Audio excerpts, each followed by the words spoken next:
We won, Broncos Country. So why do I feel so bad about it? Oh, man, it's killer. The Broncos win their first game of the 2022 season. And yet all of Broncos Country, I can speak for every one of us. I know I can, in that we almost feel like we lost. So what went wrong? What can we do better? And what must we do as we take on a much more difficult team in the San Francisco 49ers this upcoming Sunday? Guys, let's have some fun. This is the Nothing Rhymes with Orange and Blue podcast.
Nothing Wrong with Orange and Blue podcast.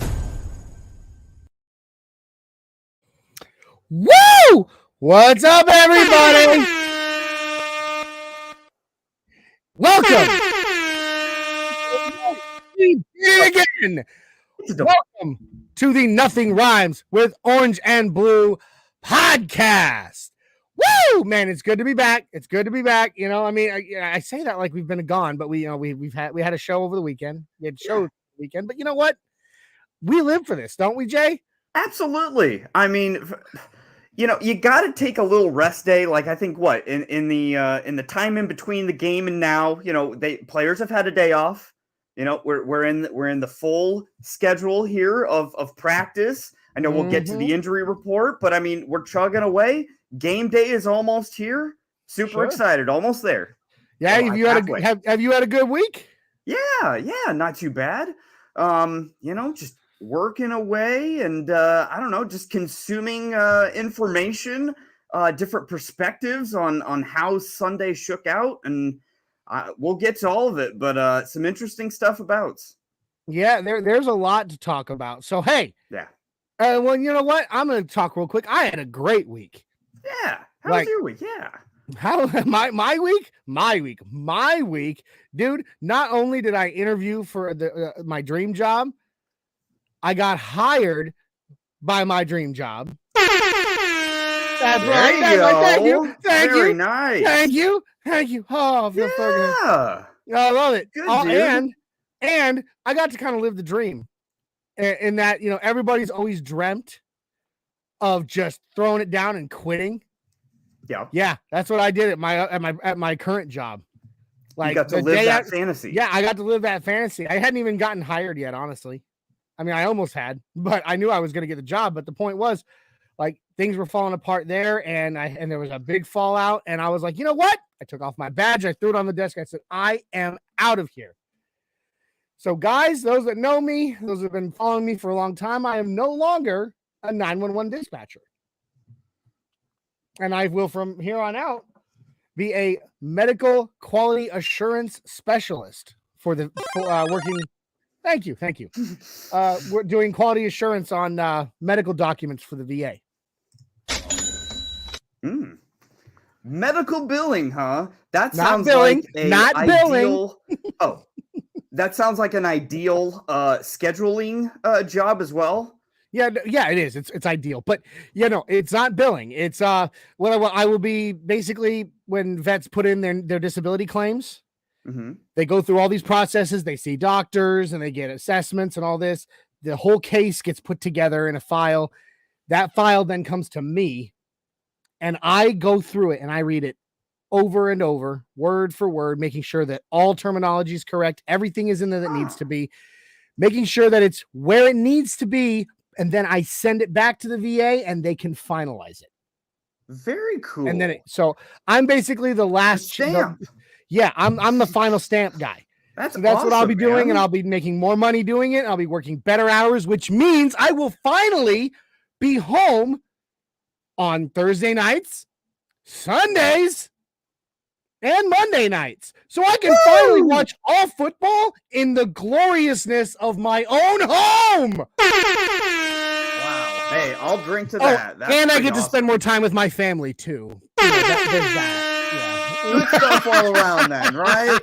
Yeah, buddy. So it's been a great week. It's been a great week for me.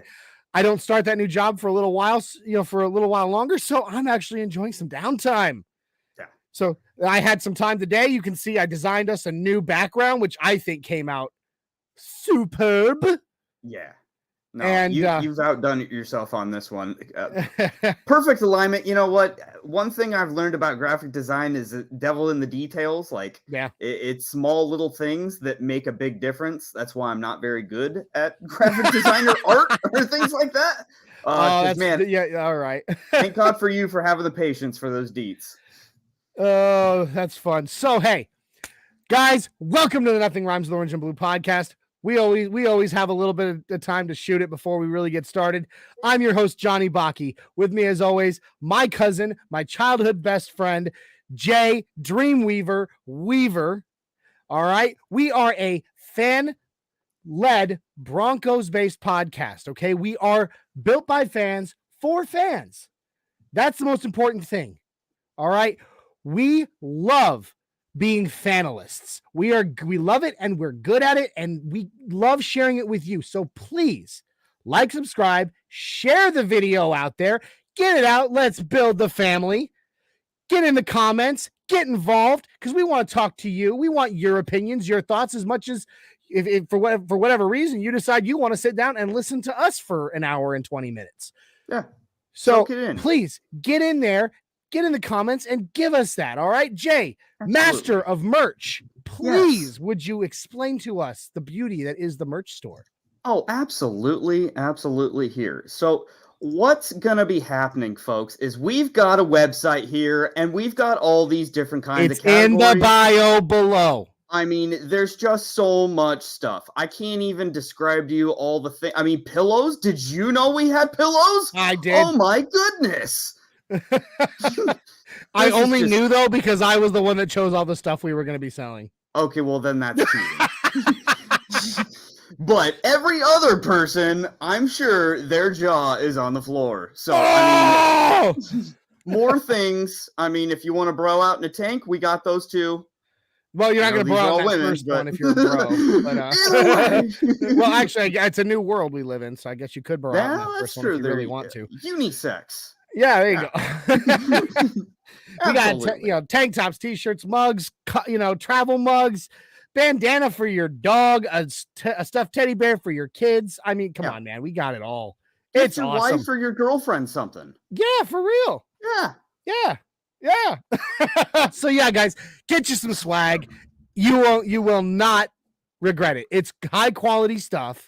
It can go through the mugs and cups can go through the dishwasher without getting wrecked. The t-shirts don't shrink. They're soft. The graphics don't peel. Good, great quality. Jump on in there, get yourself some swag. Now, let's talk Broncos. So, hey, we got a special guest tonight. This guy is one of our relatively newer fans. He's been in the chat hard for a couple weeks now. Like he has not missed a single show, and he has been involved from the moment we hit start to the moment we hit the finish line. This guy, we think of this, and I wish, Rob asks, is it me? No, Rob, it's not you. I promise sometime soon. I promise sometime soon, my friend. This guy, though, he has been jawing at my ear about wanting to do his own podcast in the future. We're looking to expand our horizons a little bit, bring some new blood in possibly. So we decided to have him on as a guest so we can get a feel for him, so we can get to know him and see what we think. Everybody, if you will please welcome the guy that on this show we call Ty Y Tunis. Hello. Hey! Hello. What's up, buddy? Y'all hear me? Yes, sir. Yeah, we can hear you good, man. We can hear you good. So, Ty, welcome to your very first appearance on Nothing Rhymes. It's good to see you, my friend. We've already got others in the house. We got KB82 saying that I'm now a 912 dispatcher. That's cute. He also says I'm the guy that calls you about your extended car warranty now. You're welcome. The thing about the clear coat. It's for you. I'm doing it for you. Okay. Like you're going to want that clear coat. I'm trying to help you out. We got Rob Myrick of Orange Weekly in the house. He says, "What's up, fellas? Gonna have to get some." And then he says, "That's what he said. Is it me?" And when I told him no, he gave me a sad face. Rob, you know I love you, bro. Shoot, I talk to you on Facebook about as much as I talk to anybody. Hey, it's good to have you on, Ty. Thank you. Absolutely. So give us a little rundown, Ty, of your Broncos fandom. When did you become a Broncos fan? What made you a Broncos fan? And why have you remained a diehard fan even through all the crap that we've been going through these last 6 years? All right, I can make this quick. I became a fan in 2000. I actually, when I was younger, was an Eagles fan because my dad. Okay. And then the easiest story to say is I did a school report in a sports class, and I had to pick like a athlete, I guess. And I read up on John Elway. And I think I was either 2000 or 2001. I read up on John Elway. I read about his accomplishments, everything. And I don't know. That's how I fell in love with the Broncos. And 22 years now, I've been a fan. There you go. I love it. That's so awesome, man. Like that's a great story to hear. Like it is, just where a Bronco fan got their their spark. I mean, John Elway is a folklore. Like folk legend. He's a folk legend. He is. Well, that's like I said. I read up on him, and it just blew me away. And I was like, all the Super Bowls he won, everything. You know what I mean? So yeah, man. Yeah. Well, I mean, me and Jay, our story isn't quite as cool. We both can attribute our fandom to our grandfather, and it's just that simple. Without Papa Bear, we wouldn't have ever, who was literally probably the most diehard I've ever met in my life. God rest his soul. Holder. Yeah, season ticket holder since the 60s, since the inception of the team, so that he was that guy. Yeah. But still, that's an awesome story. So, what kept you being the diehard fan, even when we were watching what we were watching over these past 6 years, 5-6 years? Oh man, it's just hard to tell. What kept me a fan was pretty much, they had a couple winning seasons when they had Jake Plummer, they Champ Bailey, all that. So like those years, they had decent years, they had winning, not winning Super Bowls or nothing, but they had good years, So, and a lot of the players that they would have, like, Javon Walker, all that. They had good running backs. They had Tatum Bell, all those good players, John Lynch and everything. It's just a lot. The big thing was the players that kept me. I liked the talent they had and everything. Yeah. I liked the stadium. I like the fans. I've been to 4 Denver games. Nice. So, I don't know. All right. Hey. Been a diehard fan. That's great, man. That's great. That's awesome, dude. So let's talk. Yeah, there you go. So do we. All right. We're that guy. We're those guys, like jerseys everywhere, memorabilia. I love jerseys, man. I've got a Lionel Taylor signed jersey, getting ready to go to the frame shop. You know, like with an autograph photo of him too. You know, like we're talking 1967 vintage stuff, like good stuff. So we're with you. But we love it, man. We love meeting new fans, and we love hearing their stories. So thank you for coming on. Now let's talk about 20, what we've seen so far in 2022. So this last week we won the game, and I know I can speak for myself when I say that even though we won, I felt like we lost. So, Ty, give us what you felt, what you saw, and what after you've had a few days now. It's 4 days now since the last game to digest what happened and all that. Give us what you felt, what you saw. Well, I felt a lot, but one of my biggest things about this team that I noticed is the red zone. Like everybody's been saying, the red zone, and they're coming out in shotgun in the red zone, and I don't understand why, because they have one of the best running backs in the league. Non-biased here, but even all over ESPN, everything they're saying, why don't they give the ball to Javonte? Why don't they give the ball to Javonte? And I understand they did it in Seattle and they fumbled, but every player fumbles has mistakes, You just got to keep giving them the ball. Well, and to be fair, that play wasn't all his fault. That too, yeah, that too. Graham Glasgow got shoved backwards right into him. I mean, but like I said, I don't like the red zone at all. And like Nathaniel Hackett said, we're going to work on that, this and that. We're 0-6 in the red zone, all that. But I don't know. I just feel that's the biggest thing that's holding them back. Sure. And injuries. Injuries too. That's kind of scary right now. Kind of came out of nowhere on us. Yeah. Which we blinked. 2 weeks. And everybody's hurt. Yeah. Rob is giving this one's to you. Rob's giving you a mile high salute. I salute you back. Oh, that's our shout out to TD. TD. The man, the mile high salute. So, all right. So, I mean, Jay, you've had a few days now too. And I know that you were watching Coach's tape just as much as I was. Yeah. So what have you been able to glean now that we've had a few days removed from the win that felt like a terrible loss? Yeah. This is one of those games where it's really hard for me, honestly, post-game to focus on the X's and O's of what happened in the game because it was just such an emotional roller coaster. When we were done with that game, I felt like I attended a circus. There were so many random things that happened in that game that you've never seen before. The crowd shouting out the play call. I've never seen that before in my entire life. The countdown or the play clock? Yeah. Yeah, the play clock. Like I've never seen that before. Yes, you have. Wild. I know you have, but not in football. You've seen it in the NBA. Yeah. Okay. Yeah. True. Okay. So but not in Mile High Stadium. Yeah, not in Mile High Stadium. Yeah.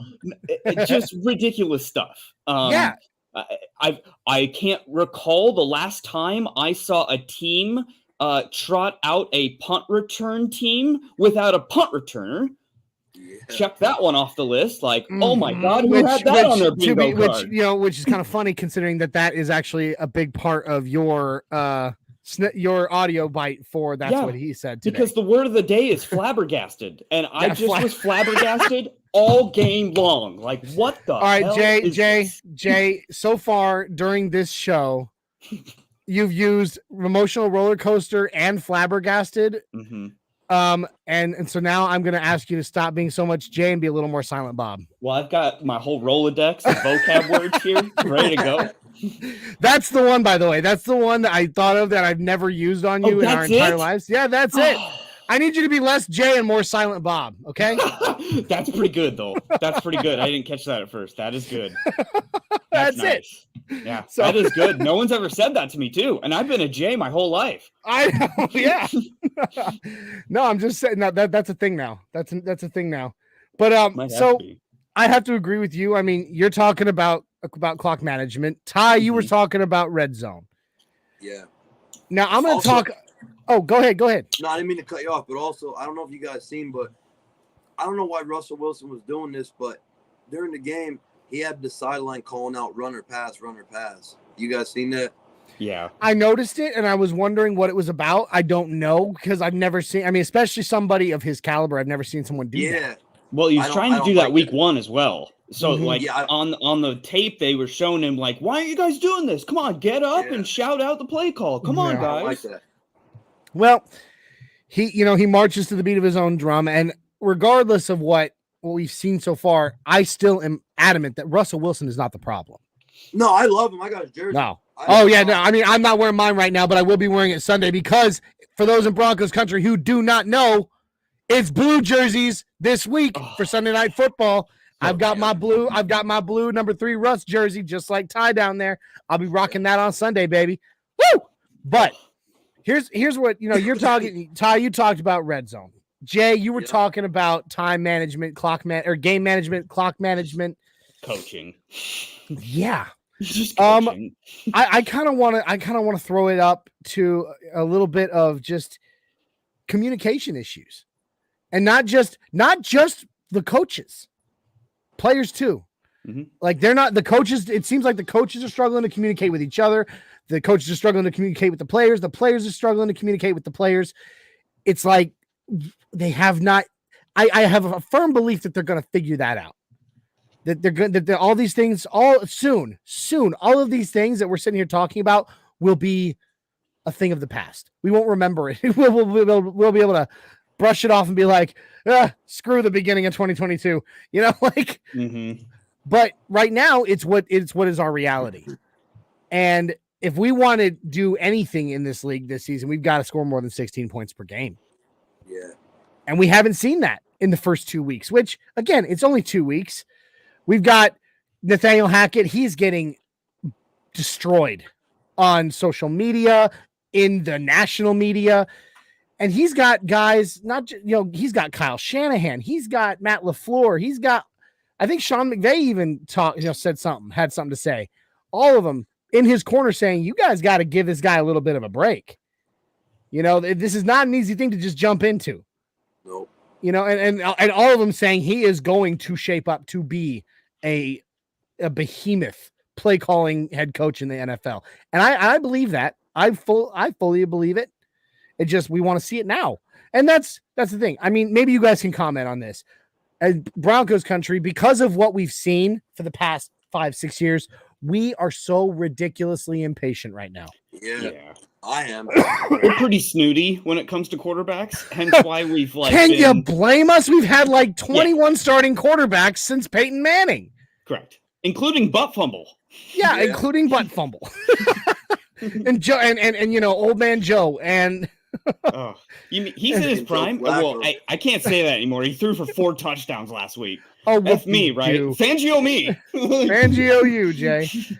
But no, it sucks. It really does suck. But I was saying this to my mother the other day. She was being really hard on Nathaniel Hackett. And I was like, hey, Mom, I want you to think about this for 5 seconds. Just think for 5 seconds right now. You've got a guy who has never done this job before. He's doing the job he used to do, plus the parts of his new job that he's still trying to figure out. Things that can only be learned during a game scenario. You can't learn that stuff in practice. I don't care what anybody says. The pressure, the noise, all of it. That's stuff that you cannot, no matter how much crowd noise you pump into practice, you're not going to get you're not going to even match half of what's really coming out of those stands. All of that. And then I was like, and think about this. This guy has to figure out what he thinks the defense is going to do, call a play, get it to the quarterback, get the right personnel on the field, and get all of that done in less than 30 seconds. Yeah. I'm like, that's not an easy thing to accomplish, even for a seasoned guy. I guarantee it's hard for all of them. Even guys like Andy Reid might struggle from time to time.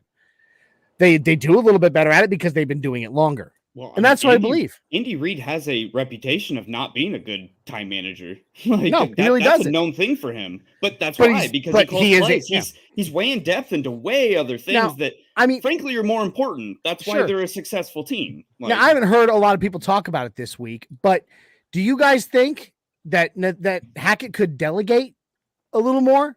And if so, what do you think he could delegate to other people to kind of take some pressure off himself? Justin Otten, I mean, he's the OC, whether he was ready for that position or not, but that's where he is right now. So I'd really like to see, I don't know, his imprint on this, I don't even know how that would be possible or what that would even look like. I don't think anyone would know. But I mean, there's got to be a second fiddle, a Ed Donatel, if you will. There's got to be a guy behind you that you trust enough to give the keys to every once in a while. Ed Donatel was that for Vic Fangio his entire career. Yeah. Like, I'm not saying that Nathaniel Hackett has to give up play calling every play, but I think he needs to delegate it a little bit. You know, and I even said it, I don't know, Ty, tell me what you think about this idea. You know that Sean McVay had that coach he hired whose job was specifically to keep him from stepping out onto the field. Like that guy literally was hired to just stand there, grab him by the belt and pull his ass backwards back onto the sideline. So like what I feel like the Broncos have money. We know they have money now. Right? Money. Yeah. Why don't they hire somebody to sit there and stare at the clock and be like, and while Nathaniel Hackett's calling plays, be like, Coach, call timeout. Coach, don't call timeout here. Don't call timeout here. Well, let me tell you who that's actually going to be eventually. It's going to be Russell Wilson when he finds a voice. It needs to be. He's been silent because, and I get why he's silent. I get why he's not respect, I think. Yeah. The coach is way before him, and he's a fall in line guy. He knows the autonomy of an organization. He's a company man. So like he's being not Russell right now. We haven't seen the full experience yet. Imagine Peyton Manning coming in and just we haven't seen the full Mr. Unlimited yet. No. So where's all those right. dollar signs? My mother is now back in. She's jumped in and said, "Yep, I got Hackett schooled." That's right. That's funny. Oh, I love it. But all right. So we've talked about that for a little bit. It's important. It's very necessary. It's definitely probably one of our biggest issues. Mm-hmm. And it will go right along with my soundbite for that's what he said. But we'll get to that here in a little bit. So now here we are midweek. We have Jay. I don't know if you want to do it for me or if you want me to do it. Would you mind pulling up the current injury report that came out today? This is rough because I want to talk about this now. We do know that several key people came back and played limited today. Including Quinn Miners. I believe KJ Hamler was another one. Yep. Let me see here. I'm pulling this up. I'm sorry. I should have had this more ready. And I look so unprofessional. So Quinn Miners, PS2, and DJ Jones were all limited in practice today, but that means that they're practicing. Yeah. So that's, I can honestly say PS2, especially just knowing he's getting on the field, that feels good. Speaking of injuries, just want to clue everyone into this as well. I did see that George Kittle is trying to make this his game, his first game of the year, and that looks as if that's going to be happening. So more bad news. Wah, wah, wah. That's not going to be good. You know what? Look, if we can shut down their run the way we have been, we'll be forcing them into pass situations that our linebackers can do some good coverage on George Kittle. I'm just saying. Might have Josie Jewell back. Might. So we'll see. All right. So if you could, Jay, if you could help us run down the current injury list as of today, minus those three. We'll go ahead and take those three off. Even because we've already said that they practice limited. So big stuff here. Randy Gregory is full participant after not practicing Wednesday. I'm very happy about that. But on the flip side of things, Jerry Jeudy did not practice. I don't think he'll be ready to go. No. DJ Jones limited, Quinn Miners limited, but Quinn Miners, surprisingly, I've heard, looks like he might be a go, which is surprising to me. Kind of relating, Billy Turner has been not injured. I don't think he's been injured. I think he has been let's get you in shape before you get to start. So This might be his first game too. Yeah. I could totally see Billy Turner starting on the right end. They were saying, I don't mean to cut you off. They were saying not to start him though, like on ESPN or whatever. They were saying not to start him because he hasn't really got no reps. And they were saying Cam Fleming, even though he's playing okay, they're saying he has a better chance of stopping Bosa. You know what I mean? Nick Bosa. Yeah. You bring Turner in. You know what I mean? No reps. So you're right. You're totally right. I mean, we'll see. We'll see what happens. I mean, I could even see them doing a little bit of a rotational to see if Billy's ready. Yeah. Maybe not start him, but rotate him in and out. And if he's playing well, and it turns out that he's suddenly playing better than Cam, go ahead and leave him in. Sure. And if not, leave Cam in. I mean, I truly believe Billy Turner is the plan. Like, he is the starter whenever he gets to the point where he's ready to go. Well, we paid him the money we did for that reason. Yeah. Yep. Exactly. Follow the money. That's one of Denver. I noticed their biggest problems. We can never get a solid right tackle ever. You know what I mean? Haven't had one forever. No, Garrett. No, we really good tackle we got really. You're right. Orlando Franklin, probably. Like, I was going to say the last good right guy on the right might have been Orlando Franklin. Yeah. Yep.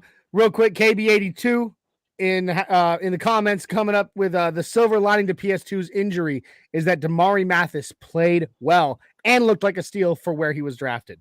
Pro Football Focus gave him a shout out. Jay, I listen to Pro Football Focus about as much as I listen to the National Enquirer, buddy. I'm being completely honest here. I listen to PFF about as much as I listen to James Marilat. There you go. Oh, yeah. Oh, that's cold. Poor Pro Football Focus. Another injury. I just want to wrap up injury here. The Joneses brothers were limited both, and that is not good for stopping this run. Here's the thing: Draymond and DJ, both Draymond and DJ were limited today, but I think they're going to be good to go. Both Hopefully. of them. That's massive. Pardon me. I'm sorry. I think they'll both be good to go. Honestly, from what I was able to glean off of Twitter and some people, their soreness is more what they're experiencing. So they're keeping because we've been hit with such a rash of injuries. I think they're trying to take guys that are feeling a bit of that, ouch, it hurts a little. They're trying to give them a little bit of, respite, if you will, so that they can try to keep them a little bit healthy. Yeah. So I'm not too worried. I'm not too worried about them. But Jones Bros Coffee, man, we need them in the game. We got it. Yeah. That's a massive loss. We need Draymond big time. Yep. Mm-hmm. Mm-hmm. I mean, now what? Now both of San Francisco starting running backs are hurt. So I mean, they've got a pretty decent run game, but right now, who knows if Jeff somebody's going Wilson's to step right, up? though. He's all right. Everyone said the same thing about Reuben Drones. Oh, why'd you have to go there? Okay. Reuben Drones. Drop the first Reuben Drones of the night. Oh, geez. Silent Bob, Jay. Silent Bob. Great. It's good. So, wow, there's someone at my front door. My Google just told me. Ooh. So get out. Special delivery. I'm not going down there right now. So one more thing though. Yeah. I was talking to my friend today, and why do you guys think that they just keep getting injuries though? Like, do you think it's just the conditioning coach or no? You know what I mean? Are they not preparing them? Or are they not? Like, I don't know what it is because it's every year. To be fair, the same question gets asked every year, but the thing is, if it's football, it's just it's the nature of the sport. It's high impact. It's there's so much strain on the body doing what these guys do. I mean, these guys are taking hits that can actually be equated to an impact from a car crash, and they're taking several of them a game. Now that's not to say there aren't some teams that have more injuries than others for a reason. There's a reason why the Chargers always have a devastating injury at least once a year. Like, there are certain teams that I don't know. I don't think the Broncos is one of them though. No, they're not. I don't classify I can't remember our conditioning coach's name. Lauren something. I can't remember his last name. I forget. Yeah. Lauren Landau. Thank you. Yeah. I don't think Lauren Landau's the problem. He basically came up apprenticing under Greek. And I mean, Greek is a legend in the NFL for, I mean, God rest his soul. Greek was a legend of strength and conditioning coaches in the NFL. And Lauren Landau's entire program is kind of based out of what he learned from Greek. So I don't think that's the problem. I just think, I said it. I've said it the last couple weeks. We've had Murphy's Law meets perfect storm. Yeah, we've had some dumb luck. What can go wrong will go wrong, and it'll go wrong at the worst possible moment. And so, I think we'll be okay. I think we're going to be all right. Our depth is a lot stronger than I think people are. I mean, remember back, guys, too. Yeah, I mean, yeah, we're struggling, but if PS2 don't play, right? We got what? Juan Williams, Damari Mathis. We got Damari Mathis. Right? You sing Bassey? We sang Bassey. Yeah, but Ojimori is out, so you can't. Yep. Darius Phillips. He's not. He might not. He's not practiced at all. Yeah. Yeah, that's right. That's right. I don't know. We'll see. We'll see. But and then Caden Stern. Caden Stern should be a go. He should be a go, but he was limited. He was limited, but I've heard he was good to go. Yeah. It stinks that we're feeling this way, but like I said, I think a lot of it right now, we're so used to everything going so wrong that like we hear that these guys aren't practicing, and we're all like, oh no! But like I said, I'm pretty, right. Like, why not? What's wrong with him? That's me. It's gonna be a bumpy beginning. That's right. I'm sorry. Rob just totally came and surgically removed my foot from my mouth. Greek just retired. That's what it was. He didn't die. I'm sorry. He's very old. He is very old. He's an old and frail man. I just remember that right around the same time. Right around the same. You can go ahead and damn it, Johnny. Okay. Yeah. Thank you. Killing right around the same time that Greek retired, somebody with a long length history with the Broncos passed away. I don't remember who it was. Now, is that Bronco Bill? Rob says, fumble on the goal line. Thanks, buddy. See if I talk to you on Facebook tomorrow. Anyway, KB82 says, looks like I was way wrong with my Michael O prediction. Yeah. What was the prediction? Oh, that Michael O was going to ball out and have his breakout No, season. he's hurt. He's hurt. So. Mm-hmm. Probably best for him. I mean, he just hasn't been. He hasn't been the guy. He hasn't been the guy we thought we wanted him to be. But the point is, like, I think we're freaking out, but we were so excited about our depth going into this season. And to be fair, most of it hasn't changed that much. I mean, there's some injuries and not practicing, but Tyreek Hill was our number 2 last game at a lot of points. That is the most frightening thing I've ever seen. And I came into this season thinking our wide receiver room was probably the best in the league, or like top 5, like in depth wise. Right. I mean, we had studs, and look at us now. Cortland Sutton or bust. KB82 says, I guess when you retire, you're dead too, Johnny. Kenny, you and I were both in the military. We're both already dead. Inside. There you go. So hey, another one right here, Ty Y. So there you go. We're all dead inside. Okay. I'm already there, buddy. I've been dead. Yeah. I've been dead for a long time, man. They broke me down and they said they were gonna build me back up. I ain't seen it. No, me neither. So anyway, all right. So injuries aside, I still think that we have a pretty good shot against San Francisco. Absolutely. They haven't looked, in my opinion, in my learned opinion. I don't think San Francisco's looked as good at the beginning of the season as they have in past years. Well, and don't take our word for it. Take Vegas's word for it. It is pretty much a coin flip game right now. A 1.5 point spread has flipped and flopped a couple times. Roll them dice.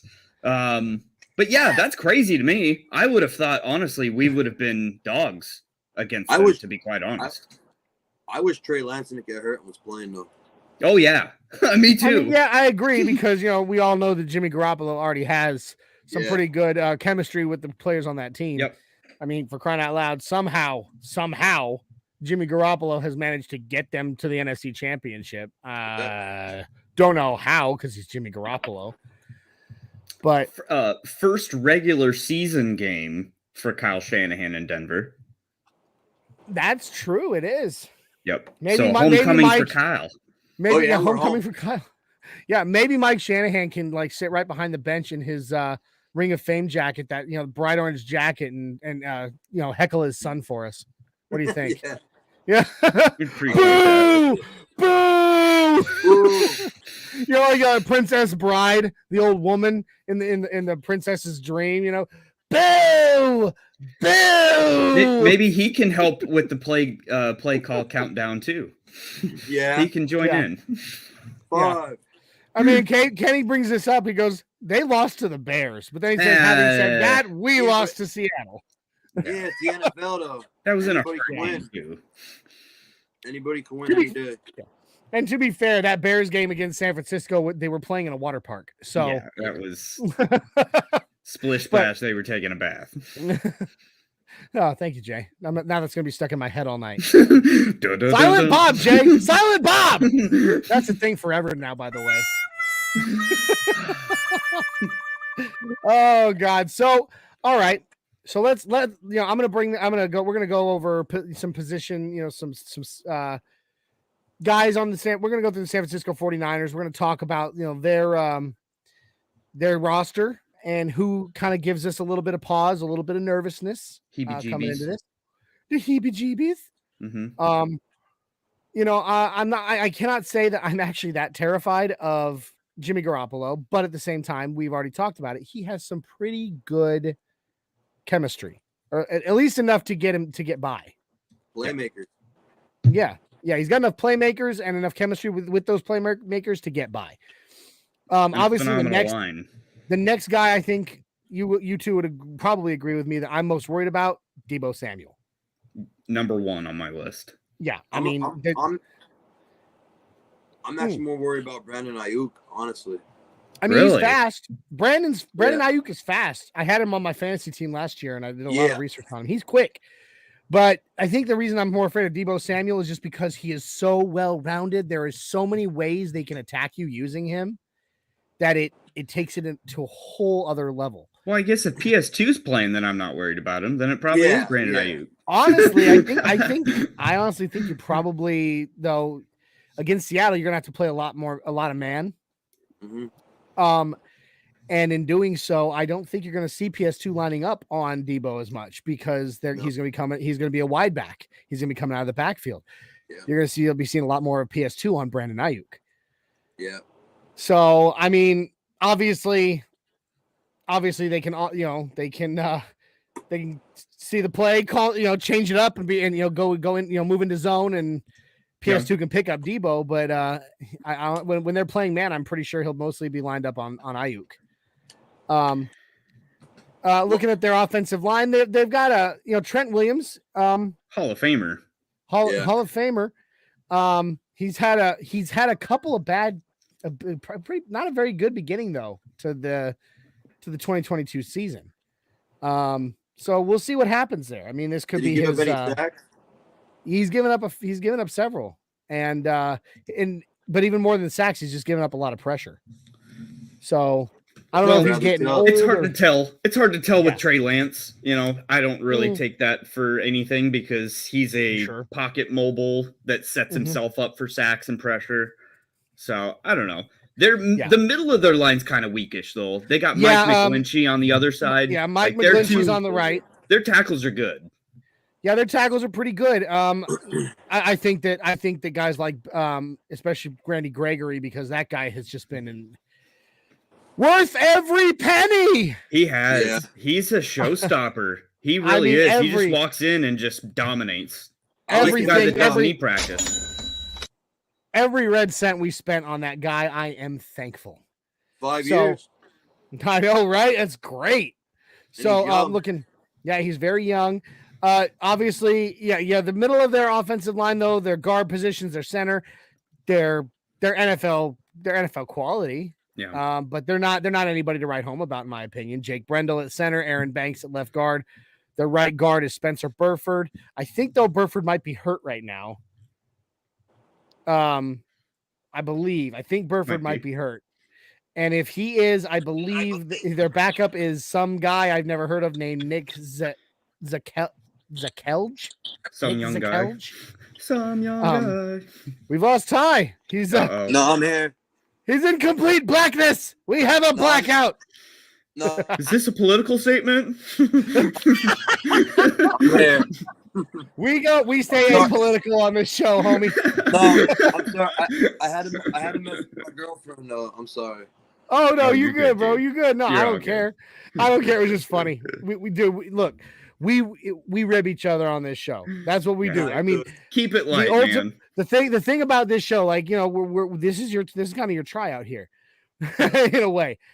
And the way that we do things around here is that the goal of Nothing Rhymes, and soon to be what we're going to call the Nothing Rhymes Network, is going to be, we want our shows to feel like hanging out at a tailgate with a bunch of friends. You may not actually be at a tailgate, you may not actually be drinking and eating food, but you feel like you're there with your fellow fans, having fun, laughing, making fun of each other, throwing things at each other if you could. I mean, I'll throw beer caps at the camera all the time, you know. So Scratch it. no, man. Look, we will rib you all in fun. So I'm all right with that. yeah. Now, and to be honest, I'm the kind of person, and I know Jay is too, because we're both cut from the same cloth that way. If I'm not making fun of you, I don't like you. Yeah, That's true. That's Like, true. I'm that guy. If I'm not messing with you, it's because I don't like you. All right, so then we move on. We can move on a little bit. Tight end, obviously, if George Kittle makes his grand return, yeah, that's scary. yeah. Because I mean, this is a whole different topic for maybe another day. I've Mhm. more to be seen from Jonas Griffith. Yeah. I'm a little disappointed thus far, but it's a very small sample size, and I hold judgments till a little later on. And Rob agrees with us. If we ain't making fun of you, it's because he don't like you. Yeah. So, running back, Jeff Wilson Jr. is hurt. So is I believe Tyrion Davis Price is hurt too. Then who Is did Mitchell out too. Yeah, he's out. Mitchell's out. Yeah, he's So out. actually, no, I think you got Tyrion Davis Price and Jordan Mason as their running backs right now, which they're okay. It don't matter. They're serviceable. They're serviceable running backs. But with the, and I still, like I said, I still believe the Jones brothers are going to be good to go. With the Jones brothers in the middle of that line, I'm not too worried at all. So It's fair. they got a fullback, Kyle Juszczyk. Juszczyk. Yeah. Juszczyk, that's he's, right. He's great. He's Yeah, a he's role very player. good. Yeah, Yeah, he's he's good. Mhm. And he plays well. I just couldn't remember how to pronounce his name. My It's a bad. weird name. It's It's a very weird Weird name. name. all right. So then we can move on to defense. Nick Bosa obviously scares Yeah. the living crud out of me. Their line's nuts. Their line is Fred very Warner. good.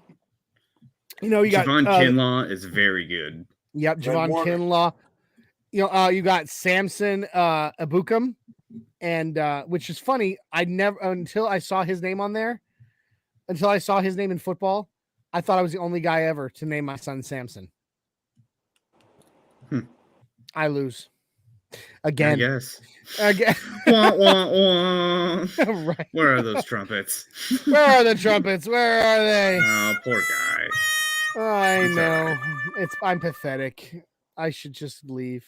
Anyway, you got Eric Armstead. You are out there. Hassan Ridgeway is not anybody to really turn your nose up at.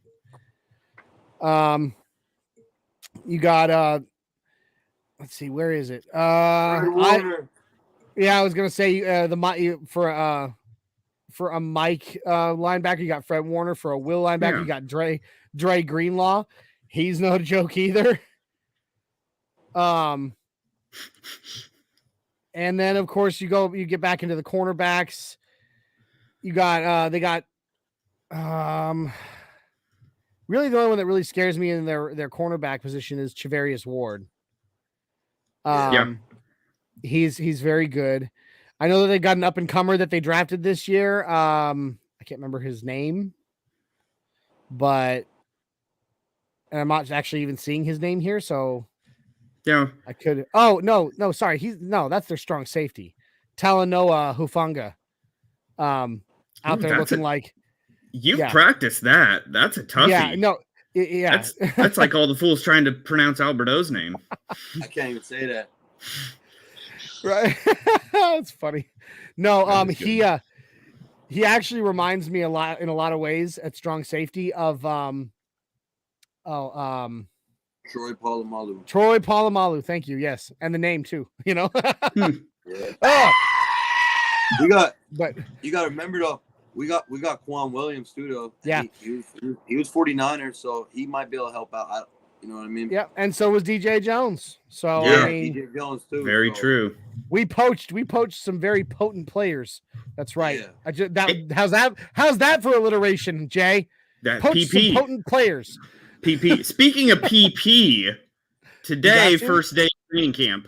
Let's go. Power play. Avalanche. Oh, Let's go. It is. Let's go, Avs. I Let's didn't go, mention that, Avs. but it's a I'm a mentionable. Flyers fan. That's okay. I'm sorry. We'll forgive you. Not everybody's perfect, Ty. Not everyone wins the cup every day. Yeah. No big deal, I guess. I They'll be like good this year. KB82 saying that we should wear judge robes and make judgments. Yeah, I like that a lot.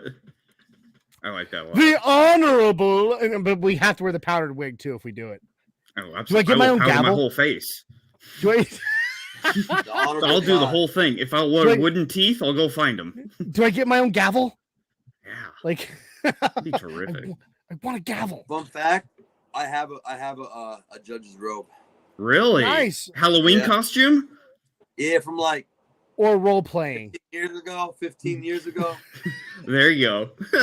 How often does your wife call you Your Honor? Just tell us the truth. No, she don't call me that. Your Honor, I object. I would get Yeah. beat if I said that. Me too. No jokes about Oh, so would I. So, all right. She'll use the gavel on me. it. Yeah. Right in Well, the I could go nose. one of two ways. Permission to treat the witness as hostile. Oh dear. Wow, this is taking a turn, huh? Yeah. Fun stuff. Yeah, that's right. Let's see. Oh, Shadow's in the house. He says, I know I'm late to the secret meeting, but I'm hoping this will be the offense coming out party. This is kind of a I secret hope. meting. It kind of is. It's a It secret kind of meeting is. that we blast to social media. Yeah, that's right. Oh, God. KB82 says we should wear the white wigs. And Rob comes in saying, hopefully she doesn't call you Judge Dredd. Oh yeah. Taking it south. Oh man. You know, the first time I ever watched the original Judge Dredd was with you, Jay. In, Really? I want to say 2003 in your basement in Nebraska Yeah. when we were Yeah. not supposed to be awake. When we were not supposed to be awake and we were up watching rated R movies at like 3 in the morning. And you're Yep. Yes. We're legitimately, yeah. real life. It's in the intro. Yeah. Yeah. Genetically cousins. It Yeah. is true. From across the country. My mother is his father's sister.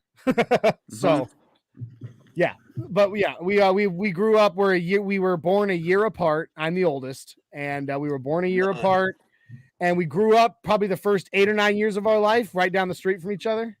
Mm-hmm. And then you moved to Nebraska after that. Never But, forgave my parents. I know, but you moved to Nebraska, and I think I spent every other, like I think I spent every single summer at least 4 weeks at Mhm. your house in Omaha. Mhm. So, and if Is it I nice wasn't in out there? Nebraska, you were in Colorado. So Is it nice True. out there? It's flyover country. There's a lot of corn. It's all right. Yeah. It's Corn. nice one day, and then the next day it's hell, and then it's nice. I mean, it flip flops so much. It's Tennessee's today, the same way though.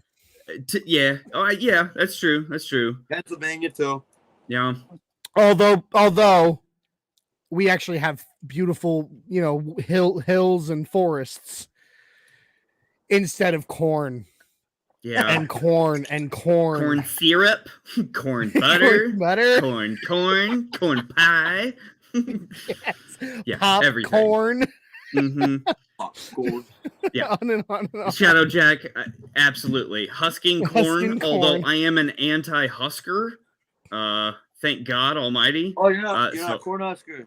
Yeah. Oh Yuck. God, no. Jay and I both grew up CU Buffs fans. Yeah, very anti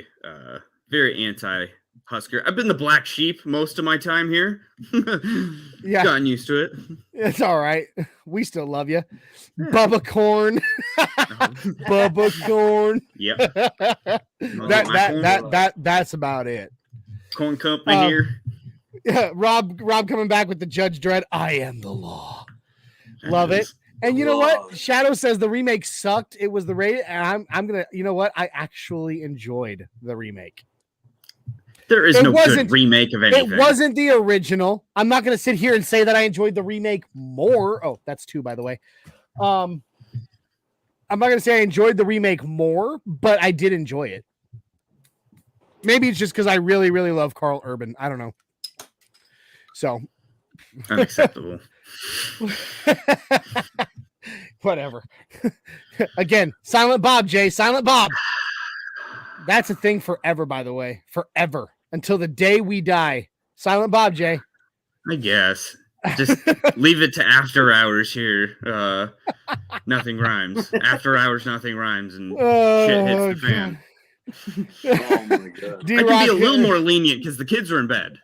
We're late enough. A little bit. HBO. But my son will actually ask to watch this tomorrow. So well, all right. Fangio it. Anyway. Yeah, you can cut me out. Go. All right, go USC, says Shadow Jacker. Rob says it was different, and yes, it was. Yeah. All right, so now I think it's a good time for us to go ahead and jump on in to a wonderful segment of That's What He Said. What did he say? All right, it is time for That's What He Said. All right. Well, if you have never enjoyed a segment of That's What He Said, what we do here, we go through, Ty didn't have one because I didn't have enough time to get one from him today. That's but we each choose something that a player, a coach, Damani Leach, somebody within the Broncos organization, or somebody even just talking about the Broncos has said in an interview, during a press conference, something, and we pull the soundbite and then we discuss it, because we think, we see it as important to the current state of the union in Denver. Yeah, current affairs. Yes. Mm-hmm. Still have that Judge Wick on. Real quick, I know. Shadow says, if y'all haven't seen The Boys, do it. Do it. I've already watched all 4 seasons 3 times. So, preaching to the choir there, buddy. That show is so twisted, but it is so good. It really is. I don't know if either one of you have seen The Boys. Nope. I have not. It is such an amazing satire on superheroes. It's not even funny. Like, I'll check that out. It's glorious. Yeah, I'll check it out too. Basically, the premise of it is, what if like superheroes were really actually kind of behind the scenes bad guys, and who would stop them and how? So interesting. Yeah, it's very. That's and cool. Carl Urban is the main man, and it's incredible. He is awesome on that show. And what's his name? He's the son of Michael Madsen, I believe, from like Reservoir Dogs, Mr. White. Yep. And Reservoir Dogs and all that, or Mr. Blonde. I'm sorry, but anyway, amazing show. You've got to catch it. It's awesome. I'll check it out. Oh, yeah. Shadow says, so dark. I love it. Shadow, the only thing I'm going to say is the dolphin scene. That's all I need to say. That right there. And I know that Shadow is actually sitting at his computer or his TV where he's watching this right now, laughing his butt off. Simply all I had to say was the dolphin scene. So sorry, back to where we were at. We're talking. Look, I've been drinking. Not that ever matters. Talking about dolphins. Good God. No. Not dolphins. The dolphin scene. The dolphin. Look, I'm just saying. If you have not, okay. All right. I'm gonna say this one last thing before we get into That's What He Said. All right. Since we're on The Boys right now, we always talk pop culture on this show too. Since we're on The Boys right now, Jay, you haven't seen the show. You don't need to. I want you to go on YouTube, search the boys dolphin scene. Watch that, and you'll know exactly why I'm laughing my butt off. Okay. And that's all you need to know. I mean, it's so twisted and dark, but it's funny. Okay. You don't have to do it right now. You don't have to do it right now, but it is the boys, the dolphin scene. That's all you got to do. And Shadow says, ha ha ha, he gets it. Or what is that one? What is that? That emoji there, Shadow? Or the crabs? It's octopus. I can't make that out. No, it's an octopus. Oh yeah, no, that one was pretty gnarly too. Lots of sea life. No. Anyway. All right. So now let's go on to that's what he said. So Jay, would you feel like going first, or do you want me to do it? I'll go first. I mean, my soapbox has been right next to me all night, so I'm ready. Oh, well, here we go. So we're gonna play a sound bite. This is one of the very first question asked today of Dwayne Stukes during his media availability. So go ahead and listen, and then we'll talk about it. Coach, it seems like the depth conversation has been covered with Montrell. Now, what kind of conversations are had about awareness of what the defense is doing when it's third down and all of that? I don't think you can blame Montrell for that, correct?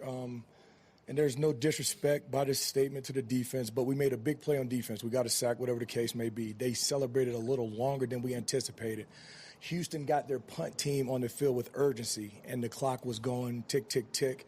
So as far as having a conversation with Montrell's in tune to situational football because we always talk situational football. He was ready, prepared to go. Just can't send him out there when we already have 12 guys out there, though. That would have been a bad look for me as the special teams coordinator. All right, Jay. So why did you pick this? So a couple of reasons. One, because I think we need to highlight that these are all brand new coaches. It's not just Hackett. And I feel like Hackett is being the pincushion this week from national media. Yeah, absolutely. When it's interesting to think that our offensive coordinator, defensive coordinator, special teams coordinator, every single level. Shadow says he would have picked yours as well. Yep. It's sad. It's really kind of sad that we don't give them a little more leash because, I mean, this is literally their second game. And so that's one side of it. The other side of it is just what complete disconnect and catastrophe that game was. And I'm not saying that's what I expect for the future, but yeah. It's the disconnect between the coordinators, even just inner business communication. You can't have it. You can't have it. Not Montrell's fault. And, honestly, when I was looking at the game, I thought it was Montrell's fault. So I'm really glad that actually I got clarification because it's not Montrell's fault. In fact, if Montrell would have ran onto that field, he would have got a, too many men penalty, which would have gave them 5 extra yards and put them in field goal range. And instead of punting, they would have made a field goal, and that game could be completely different. So 5 yards, it's a game of inches. I mean, yeah, I don't know. Just don't say that Fangio and Fangio of death by inches. I don't ever want to hear that again. Yeah, iron sharpens iron.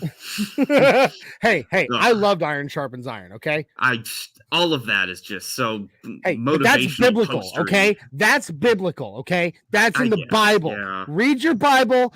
Yes, that's y'all true. Get some Jesus. Okay. Yeah, I guess you're right, but still, it's on a poster somewhere. I'm sure. And Rob agrees. How do you send the punt team out with no returner? I mean, it doesn't make sense. It doesn't. But at the same time. No. What Jay just clarified is true. If he had gone out there at that moment, they would have gotten too many men penalty. Correct. So Montrell's actually extremely smart, very situationally aware. It would have been worse. Also, that goes back to the no communication, though. Mm-hmm. You're right, Ty. It's a breakdown in communication between the coaches. Yep. Like Dwayne Stukes, it should have been on him to be like, to be looking over at Jero Evero and be like, dude, get your people off the field. Yeah. And I love how Dwayne Stukes stepped right up there and said, oh, hell no, I ain't taking the fall for this. I mean, he kind of, like you said, no disrespect to the defense. A colleague under the bus, but I mean, truth is truth. Yeah, it is. And so, I mean, I agree with you when it comes, and I agree with what Ty said. It comes down to the communication too. You know, I mean, he said the defense celebrated longer than they should have been. So it should have been on Ejiro Evero to get his boys off the field. Should have been on Dwayne Stukes to look at Ejiro Evero and be like, dude, get your boys off the field. What are you doing? I said, it should have been on Nathaniel Hackett to say to both of them, bro, get your guys off the field. You get your guys on the field. There was just a breakdown in communication all around. Mm-hmm. It's got to get better, and it will. It will. Yep. It will. There should be no celebrating until they play a little better, though. My opinion. I will only disagree with that, Ty, because you can't take that away from players. That's how they get themselves pumped up, you know? No, I get it. They give themselves motivation by doing it. You take that away from them, it's going to look even worse, in my opinion. There's something to be said about that, though. We went from a system where there was no happiness, no fun, nothing to be, smiled about. No fun. Papa Vic say no fun. We have teetered the opposite way quite a lot. So I mean, we there might have to be some sort of, pendulum. I mean, there's something to be said about that, Ty. I can see both sides. Yeah. I can see both sides. Like, be disciplined. You'd have a little more ground to stand on if we didn't lead the NFL in penalties thus far through 2 weeks. I said that last week. Discipline, biggest thing. And we haven't even really talked that much about that. We will definitely got to get to that before the end of this show. All right. So let's do the last. That's what he said that we've got for today, and this is mine. I chose a quote from Nathaniel Hackett from his, I believe this was his Monday media availability. Where he was asked about the thing we talked about all day, clock and game management. We're curious about the progress of Jerry Judy, and Pat Surtain. I'm sorry. I'm going to pause real quick on that. It was actually a two-fold question. I kept it all together simply because it kind of trying to get it all cut apart just didn't work very well. But initially they asked him about PS2 and Jerry Judy. And then they went into the question about clock management. So you kind of got to listen to all of it. But here we go. And also, if you review the kind of in-game management issues and how you can clean that up, where you can foremost clean all that up. Yeah, the first one with Jerry and Pat, good news from them. They'll be day-to-day. So we thought that both of those might be bigger, longer injuries. So we're excited that, they're day-to-day. Not sure if they're going to be able to be to the game, but we're hoping, we're crossing our fingers for that. When it comes to the operations, that's something that we're talking about quite a bit. There's a lot of things. We got to make sure the communication is clear and concise. I need to do better at making decisions faster and quicker and getting that information to the quarterback and being on the same page with him. So that's stuff that we're talking about this morning all the way to this evening and making sure that it's got to improve. All right. So the reason I chose this, I mean, obviously everybody's saying this needs to improve. Literally word for word what he said. But the reason that I chose this one is because once again, and this might just be for me, but I am very impressed with Hackett's humility. I have been, because our last head coach was a finger pointer. Yep. He loved to try to throw all the blame on everybody else. He always had to have some reason that somebody else fangioed up and made him look the donkey. And he never owned. He rarely owned when it was his own mistakes. Yeah. Even VJ did that to a certain point. Even VJ did to a certain point, and then he would remind you that they had a great practice. Yeah, it's cold, so it's cold though. It's cold, and we just ate popcorn. I knew I shouldn't have eaten that popcorn, but anyway, but I like that Nathaniel Hackett straight up saying, we've sat down all day, like from morning to night, to discuss this particular issue, and it's on me. He's like, it's on me to figure out what needs to be done better. I haven't been doing good enough. I've got to get better. I love that our coach is owning that, because It is. It's true leadership. And that, I always say it all begins with leadership. And that's the kind of leader that you want to be able to follow. Yep. And I like that. Now that's who I'd follow. Yeah, that's who I'd follow. And I'm just saying right there, he said it in there. They spent all of Monday from morning to night discussing that particular issue, clock and game management. Yep. Now we know he's going to continue calling plays. I don't know what they came up with during that, whatever, probably 9-10 hour period, figuring out what was going to be done. But the fact that they spent an entire day talking about it, or at least he claims that they did, shows me that hopefully that we're going to see a bit of a turnaround this week. I'm not expecting it to be perfect. Me neither. By any means, but better. Just improvement. Show some marked improvement. Hackett's got to respond. I mean, to a certain extent, like he's a lifer in this league, like but he's being talked about like he just like walked in off the street and didn't deserve this job and isn't qualified, which is so wrong. Farthest thing from the truth. The guy has lived and breathed every aspect of this league his entire life. And you know what? He's going to respond. Also because he's, going against someone that he's, sees a lot of respect in Kyle Shanahan. Like he was giving him praises all press conference, just saying how well coached that team is. And they are. Yeah. And you heard it. I mean, I don't know if you all caught Ryan, good friends of the show, Ryan Edwards, Benjamin Albright of Broncos Country tonight. Good friends of the show. They've both been on this show, and I've even been on their show. Love those guys. I don't know if you heard the interview they had with Javonte Williams in the locker room following the game. Got it. So they asked Javonte the question about how much they what he felt about the crowd counting down the clock. And he was like, dude, that was awesome. He's like, that helped us. Yeah. He's like, that just shows how much our fan base is involved. And I was like, wow, I wouldn't expect that. I would have been like pissed off, but he didn't. And, but then the other thing that he showed when he, with all these questions that Ryan and Ben kept on asking him was his faith in Nathaniel Hackett, that the locker room's faith in Nathaniel Hackett. Now, Jay, you played hockey and I play, we both played a multitude of sports. I can't speak for you, Ty, but I know Jay and I both played a multitude Football, of sports. Baseball. Yeah, that same here, exact same. Football, baseball. I played for good coaches and I played for bad coaches. Yeah. And I can tell you that the moment that a coach was doomed was the moment that a locker room lost faith in him. Yeah.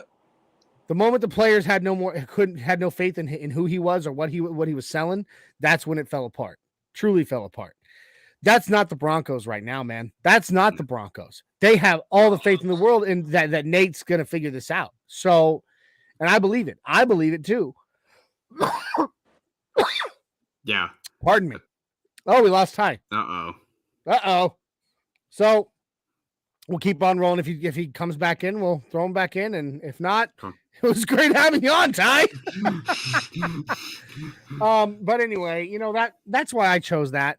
I think one, it shows the strength of his leadership to own that the mistakes are his, and not try to throw the blame off on other coordinators, other coaches, or players. And then, of course, just acknowledging that they are, as he said it, we obviously don't have a fly on the wall in those meetings, to confirm that. But he says that they spent an entire day trying to, figuring out what needs to be done to fix it. Not a single player in any interview has ever wavered from their faith in this coaching staff. All they have is positive things to say about them. And it is just remarkable. Can we talk about Ejiro Evero? Wow. Well, yes, but I'm scared because he's going to be a head coach and he's going to be gone. He's so polished and just such a hoping though he kind of pulls like a George Payton, where like a bunch of teams approach him and he's like, "You're not the right one. You're not the right one. You're not the right one. I'm staying where I am for now." Yeah, but that ain't gonna happen. George Payton did it for 12 years. People looked at him tried to get him for general manager for like 12 years, and every year he was like, "Nope, nope, nope." Broncos, yep. You know, like it's true. Well, and okay, so I don't remember the author, but people were in the media were blowing steam at the hiring of Hackett and saying that was just a ploy to get Rodgers. Saying that today, that Hackett's not a qualified candidate and shouldn't have a head coaching job. It's we wild got him back. How there you are. Yeah, all right. My phone died. Oh yeah, it's all good. That'll happen. Yeah, it's a rookie mistake, Ty. You'll figure it out. It'll happen. You always remember from now on. You will always remember, no matter whether you're on a computer or on a phone, when you're going to be on a podcast, plug that son of a Jawan in beforehand. Yeah, dude. We've all done I went it at off least my once. iPhone for like the first four podcasts I was on. I was rolling off my iPhone. And I think the third one you got down to 1% when we ended the show, and we were thanking God that it didn't die. Yeah. My stand fell over once. Like it not happens. Good. Not clean. That's when you go and invest in a computer and a webcam and a ring light and a microphone setup, and because you're like, oh. Rob says, plug that Shermer in. Well, he speaks from experience. Rob is one of the hosts of on Orange Weekly, so we know Rob very well. He's a good dude. We love that guy. Podcaster has their tale. Tales Indeed. of trials and tribulations. Oh boy. Whew. Figuring it out, baby. Figuring it out. But anyway, all right. So that does it for That's What He Said. We've gone through it. We've talked about it. We've got a few minutes left based on what we usually run. We run about an hour 20 generally. And it is, getting late for some. Rob coming in. You my boy, Blue. Absolutely. I love it. Stay gold, pony boy. All right. So let's give some predictions here. Final couple things we're going to talk about before we bounce is I want each to give a key matchup. A key matchup, it can be any play, it can be player or position, but a key matchup in this game that the Broncos must win or that the Broncos must be better than the 49ers to win this game. And I think I want to give it to Ty to start this one off. Well, thank you. I appreciate it. But, you're welcome. Like player versus player? You mean player? It could be player versus player. It could be a player versus a position group, whatever it is. But what do the Broncos have to outdo the 49ers in this week? This Sunday to come out with a W. Like I said in the beginning, they got to score in the red zone, man. I'm sorry, that's what I'm going by. Yeah. So if you had to pick, all right. So again, I want to go with key matchups though. So if you had to pick a player or a position that needs to step up though to make that happen, who's it going to be? What? Wide receivers. All right. So wide receivers. All right. Versus their secondary. Yeah. Yeah. Because Jerry Judy's out, right? So they're going to be all worried about Cortland, obviously. Yeah. How he had a good game last week, right? Yep. So other players need to step up. Montreal needs to step up. If Hamler plays, he needs to step up. Hamler actually hasn't really shown me nothing since he's been drafted because he's been hurt. Yeah. So we don't know what he can bring. We don't know what he can bring to the table. He might be great. He might be bad. You don't know. You know what I mean? So it would be Cortland, all the other wide receivers. Yeah. Amen. I agree. To an extent, I do think at least for now, while we're figuring out our red zone woes, put the ball. I should have worn my hat today, Jay. I should have worn my run the damn ball hat today. Because not necessarily. Melvin Gordon is, he's good at threading the needle. As long as it's not Andrew Beck continuing to be the Swiss Army knife of playmaking. Look, Andrew Beck is a very good fullback tight end. He is. Yeah, but the only thing is, why in the world on 3rd and 1 would you run? Oh God, why would you run a fullback? I thought we were going to do the wishbone after that play. Like, what the hell's going on? I was so angry from that play that I literally punched my phone and I had to get a whole new screen protector, everything. Yeah. Yeah. That's kind of how So- I felt multiple times of that game. That's the maddest I've been in a win in a long time. Yeah. Yeah. You know what? That was the maddest I've been in a win since last year against Washington. Yeah. Oh, yeah. I remember that Mhm. game now. Yeah. Yep. That That was game's the tough. same. I remember saying the same thing. We won, but I feel like we lost. It's a dirty win. It's a dirty win. I don't feel Mhm. clean. All right. Mhm. So now, Jay, what is your key matchup Key matchup is for the Broncos to win, that the Broncos must be better in to come out to go into week 4, 2-1? it's gonna be Jonas Griffiths again. I guess Versus who? Let me say this: whoever wants to cover George Kittle, it's George Kittle versus the world is what my matchup's gonna be. And I've yet to see our defense. I've yet to see a singular player shut down a premier tight end, whether it's Travis Kelce. Like it just doesn't happen, and I'm just scared. Deebo Samuel is a freak of an athlete, but to your point, Johnny, like our line's good. Like the Jones brothers, they're gonna be all right. Like, but I'm scared of Kittle coming back. I didn't want that. I was hoping that could be pushed down, kick the can down the road for another week. So that's my huge matchup. If we can negate him, we'll be all right, because we'll stop the run. I truly think we'll stop the run. Okay. It's going to be the weird stuff. It will be. It will be. Rob asks, can we have Beck cover Kittle? If I had 23 Janos, what was that quote from Tom McMahon back in the day? Or I can't remember. If I had 23 Janoviches, I'd play them all. Yeah. Correct. Oh my god. 23 backs. Just give me all backs. Hey, I like Andrew Beck though. I really Me too. do. I like Andrew Beck. I don't think he's like, the guy that, is going to lead this team into the he's not Moses. He's not leading us into the promised land. No. But I mean, fullbacks are He's a role player. Yeah, he is. I like that of him. And Shadow does say he may not play. Kittle may not play. I mean, we know he practiced, but he may not play either. He'll play. I mean, it's possible he could have a setback. That is a very tricky issue. He hurt his groin. You got to protect your boys. You do. You got to protect your boys. Or else you become verklempt. How did Terry Crews say it in The Longest Yard? You always got to protect the McNuggets. Yeah. Yeah, something like that. Now you got to remember. I don't mean to cut you off. You got to remember, coaches also don't put out full reports of how a player is, so they can't scout and prepare for that player. True. You know what I'm saying? So everybody here could say, or anybody could be like, "Oh, I don't think he's playing," and then come game time, he's playing, and then they didn't prepare for George Kittle. You know what I'm saying? And although I think anyone's going to have that, even it's Kyle Shanahan. But I'm also thinking though that if even knowing that there's a possibility of him coming back, you prepare for him. No, he's one of those that you've got to no matter what. Shadow Beck, thanks for your service. All right.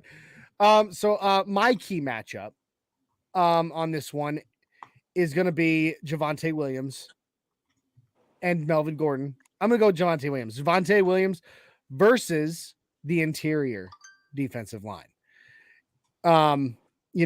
Kyle Shanahan, he knows how to block that outside zone. If we really want to cook with Javonte on the ground, which right now we need to, till we've got some of our other Shermer figured out. We're gonna have to run power. We're gonna have to run power. We're gonna have to run option, but we're gonna have to run power up the middle, and it's gonna be Javonte versus the interior defensive line, which, as we all know, there is nobody in the NFL better at playing Red Rover with a defensive line than Javonte Williams. Can I say something on that? Yeah, absolutely. Now, you guys remember last year when they played Kansas City, right? Yeah, sir. If Javonte, my opinion, speaking on what you said, if Javonte could play like last year every game and other players step up, they have a better chance against every team. You know what I'm saying? Yeah, absolutely. So, speaking on what you said, if Javonte could play like that last year, they have a good shot. He's the best running back in the league if he wants to be. That. And that's unbiased. If he gets fed enough, and just let him have a Derrick If he Henry gets fed enough game. and you give him the right blocks, just that feed him. he will be he's the new beast mode. He's the new Frank Gore. Look how he runs people over. Last week he was dropping the shoulder, you know what I mean, against players, running people over. He did it against Jamal Adams. He ran Jamal, you know what I mean? Yeah. All offseason we heard let Russ cook, right? Yeah. Right now, because of the woes we've got, I say let Pookie cook. There's a reason why George Payton jumped up and got the guy. This is George Payton who got to see Adrian Peterson in his prime. This is the George Payton who drafted Dalvin Cook. I said it. Marshawn 2.0. Beast mode. I agree. Beast mode. Beast You can't mode. take that though. Reincarnated. You can't take no, that. I know. I know Skittles. you can't. But Skittles. That's No, funny. I know. Oh, yeah. Taste the rainbow. Give him M&M. Yeah. No, there's no Pookie candy. Yeah. Probably some anime candy I'm sure is out there called Pookie. Some Japanese candy called Pookie. Hey, Pookie. I bet so. It's out there. Yep. There's like some little smiley face at the end going Pookie. And Javonte Williams. I feel like we're him dangerously towing the line right now that. on quasi racism, so we better watch it. Yeah. But the point is, he put Adams out for the season. Yeah. I mean, yeah. You don't wish that nobody don't. So, like I said, I think the guy that needs to step it up, or not necessarily step it up, but be the key guy is Javonte Williams in this game. Yeah, Let Pookie cook, put him up the middle. Even though we got that outside zone scheme, we are playing against a Kyle Shanahan-led team who knows how to play against outside zone. The way you're going to defeat them is power up the middle, and there's no better power running back right now in this league than Javonte Williams. Yeah, but who does that fall back onto to let him cook, though? You know what I mean? Coach. Are they going to let? Yeah, Mr. Hackett. So Dad found daddy. Mm-hmm. He wants. They said they want to split the carries. Like they said that before the season, they want to try to split the carries like last year. If they use Javonte like the Steelers used Najee Harris over 300 carries last year, you know what I mean? Well, and frankly, if you really look though, they have. I mean, Melvin has had not even half the touches Javonte's had so far. But honestly, at the end of the day, if Tyreek Cleveland is our number 2, we have no other choice. We just need to pound the rock whether we want to or not, and that means Melvin is going to get his share. Because at a certain point, we should be running it enough to supply 2 running backs. And we can't forget that both Javonte and Melvin are actually pretty decent weapons in the pass game. Yeah, they're good pass catching running backs. We still have Alberto. We still have Eric Saubert. Mike Boone. Andrew Beck. He can catch. So. And Mike Shut Boone. up, Jay. Shut up, Jay. Yeah. Silent Bob, Jay. Silent Bob. Fullback love. Hey, I played fullback. All right. So you just calm that down. I'm sorry. I was good at it too. That's true. Lead the way.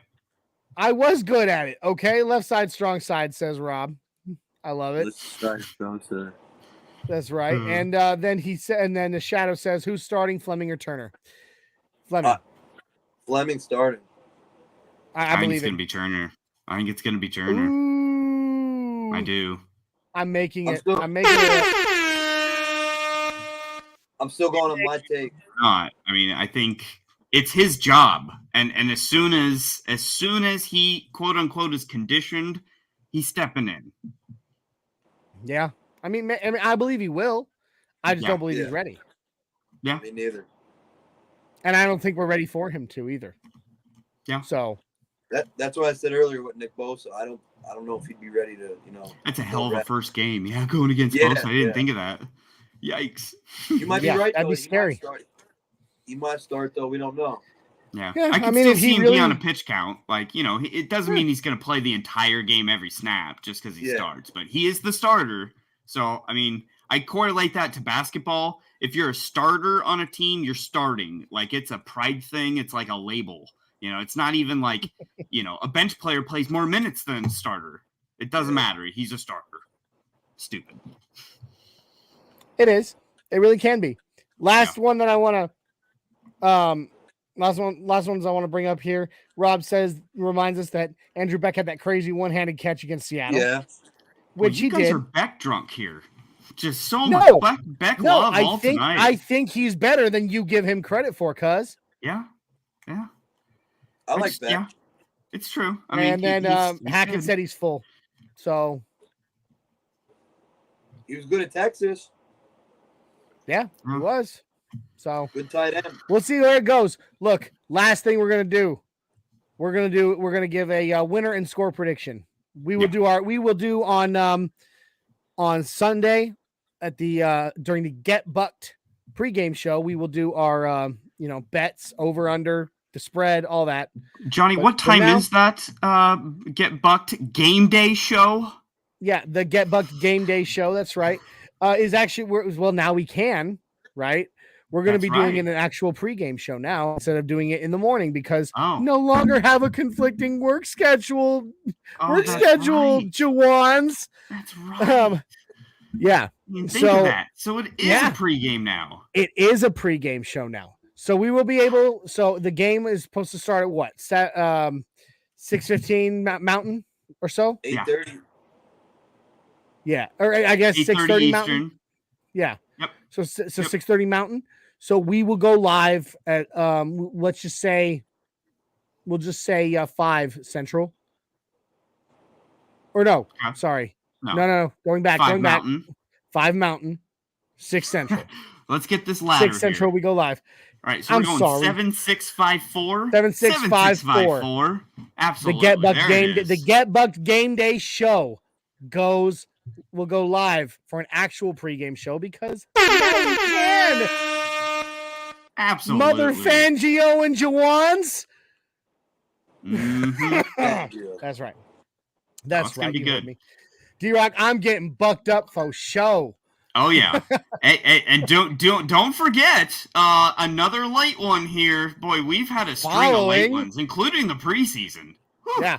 Following the game, a great edition of Buck Your Feelings, where we are going to talk about how we bucked those 49ers. Yeah.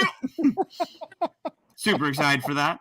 So be there or be square. We're going to be about 30 minutes after the game ending. So probably 10:30, somewhere in there. 10:30 Central. Yeah. Yeah.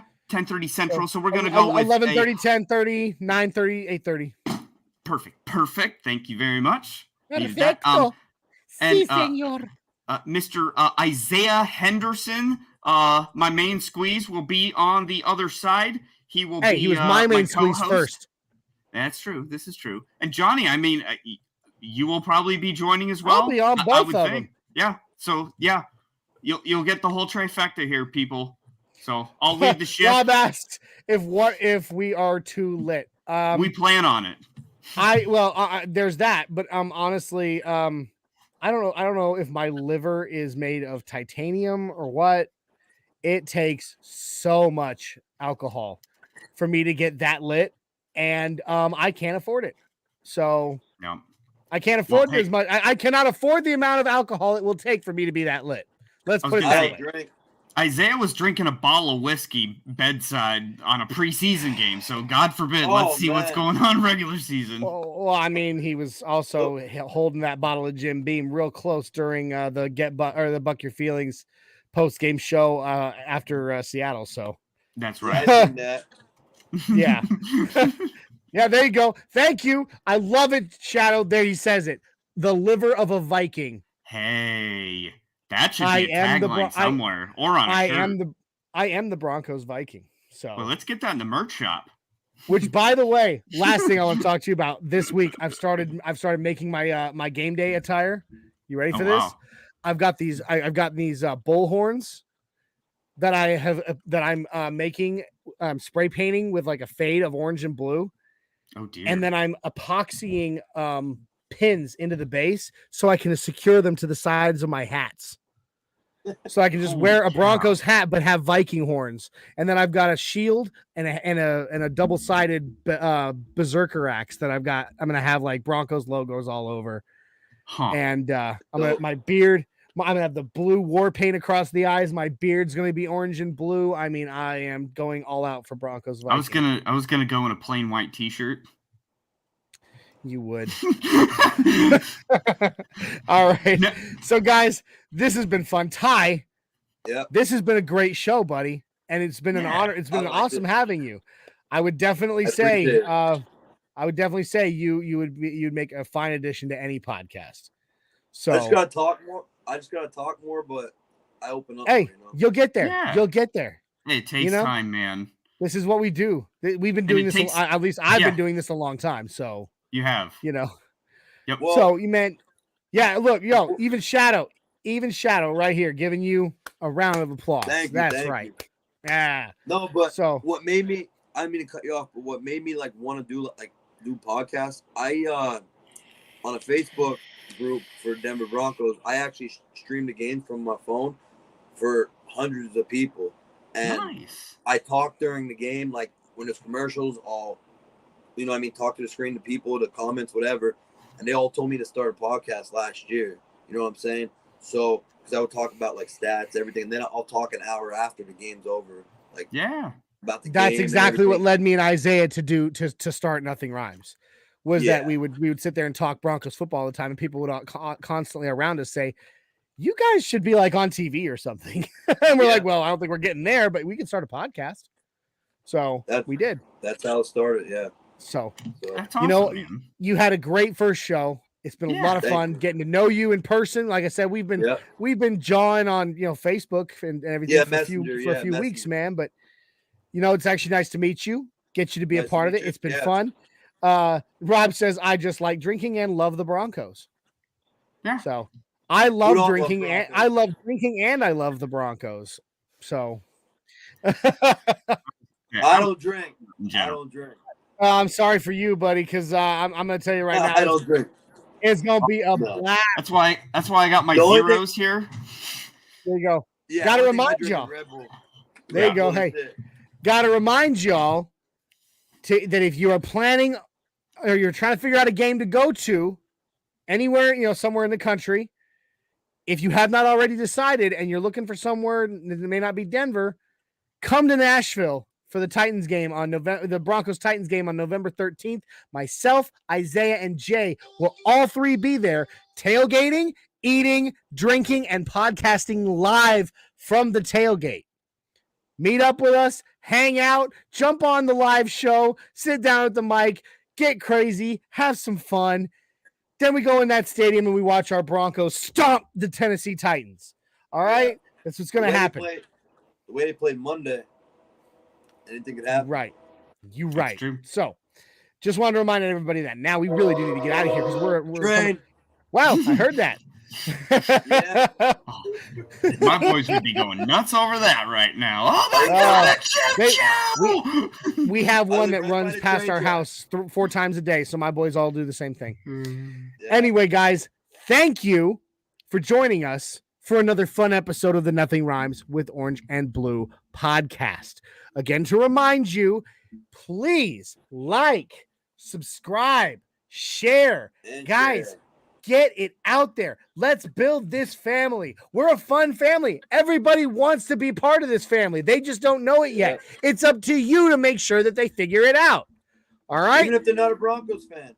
That's right. We've got fans from Dallas. We got fans from Philly. Like, we got them all. It's true. We literally have an Eagles fan who watches us most of the time religiously. Come on, football. guys. Build the family. Here we go. Now, don't forget to catch our other shows on game day about an hour, or we'll say an hour and a half before the game starts. Every week will be the Get Bucked Game Day show. Following every game, half an hour after the game closes out, will be the Buck Your Feelings post-game show. Don't miss it. This show, the OG, Nothing Rhymes with Orange and Blue, goes live every Thursday. We went a little late tonight for personal reasons, but generally 7654 on Facebook, YouTube, and Twitter.